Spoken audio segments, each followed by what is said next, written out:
BRS నాయకులు విమర్శలు చేసేటప్పుడు వాళ్ళ యొక్క ఆత్మ పరిశీలన చేసుకోవాలని కూడా మేము కోరుతా ఉన్నాం. ఇది ప్రభుత్వం చేసింది కాదు.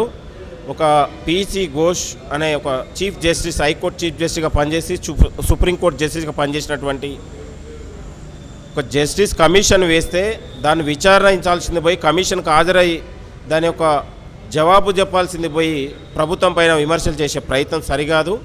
ఇవాళ కేటీఆర్కు ఒక న్యాయం, కేసీఆర్కు ఒక న్యాయం, తెలంగాణ ప్రజలకు న్యాయం ఉండదు. ఎవరి మీద ఆరోపణలు వచ్చినప్పుడు దాన్ని నిరూపించుకోవాల్సిన అవసరం ఉంది.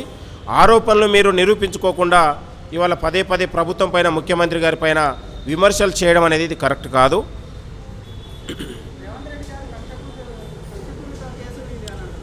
ఇప్పుడు కాంగ్రెస్ ప్రభుత్వం వచ్చిన తర్వాత ఎక్కడ కూడా ఏ రాజకీయ నాయకుల మీద కక్షపూరితమైనది లేదు. వాస్తవం అన్నట్టు మీరు కాళేశ్వరం ప్రాజెక్టులో ఆనాడు ముఖ్యమంత్రిగా పనిచేసిన కేసీఆర్ గారు, ఇంకా ఉన్నటువంటి హరీష్ రావు గారు, కేటీఆర్ గారు వీళ్ళ ప్రమేయం ఉంది. అవినీతి జరిగిందనేది మనం చెప్పింది కాదు, ఇలా కమిషన్ చెప్తా ఉంది. దాన్ని మీరు విచారణకు హాజరై నిరూపించుకోవాల్సిన అవసరం ఉంది.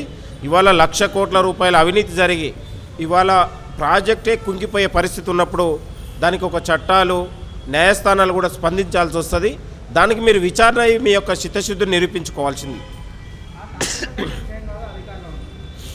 అధికారులు కట్టిన ఆనాడు ముఖ్యమంత్రిగా ఉన్న కేసీఆరే ఇంజనీర్ పాత్ర పోషించాడు. అధికారులు వద్దని చెప్పినా కూడా వినని పరిస్థితి. అంటే నిబంధనలకు విరుద్ధంగా, పర్యావరణానికి విరుద్ధంగా ఆ ప్రాజెక్టు నిర్మించి తెలంగాణ ప్రజల నోట్లో మట్టి కొట్టారు. అది కాళేశ్వరం ప్రాజెక్టు తెలంగాణ ప్రజలకు ఉరితాడుగా మారింది. ఇప్పుడు 1,00,000 ఎకరాలు సాగునీరు దేవుడెరగా ఇవాళ తెలంగాణ ప్రజలకు ఆర్థిక సంక్షోభంలో కొట్టుమిడాటే పరిస్థితి ఉంది. అంటే ఒక డిజైనరు పూర్తి మీద అవగాహన లేకుండా న్యాయ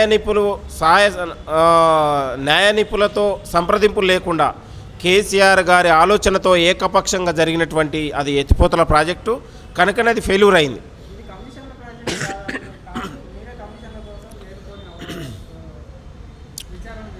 ప్రాజెక్టు పూర్తిగా అది అవినీతి ప్రాజెక్టు. అది అక్కడ నిర్మాణం సరిగ్గా లేదు, కట్టడం సరిగ్గా లేదు, క్వాలిటీ లేదనేది మనం చెప్పింది కాదు, నేషనల్ అథారిటీ చెప్పింది అక్కడ. కాబట్టి దీని పైన మీరు గుమ్మడికాయ దొంగలంటే భుజాలు దనుకున్నట్లాగా మీ యొక్క నిజాయితీ నిరూపించుకోకుండా పదే పదే ప్రభుత్వాన్ని విమర్శించడం అనేది కరెక్ట్ కాదు. నేను అంటున్నాను, కేసీఆర్ గారు మీ పైన, మీ తండ్రి గారి పైన ఒక ఆరోపణలు వచ్చినప్పుడు నిరూపించుకోండి, ప్రజలకు జవాబుదారీగా ఉండండి. మీ అవినీతి నిరూపణ కోసం తెలంగాణ ప్రజలు ఎదురు చూస్తూ ఉన్నారు. వాళ్ళకు జవాబు చెప్పాల్సిన పని కాకుండా మీరు ప్రభుత్వం పైన పదే పదే విమర్శలు చేయడం అనేది కరెక్ట్ కాదు. Subscribe us and press the bell icon for more interesting updates.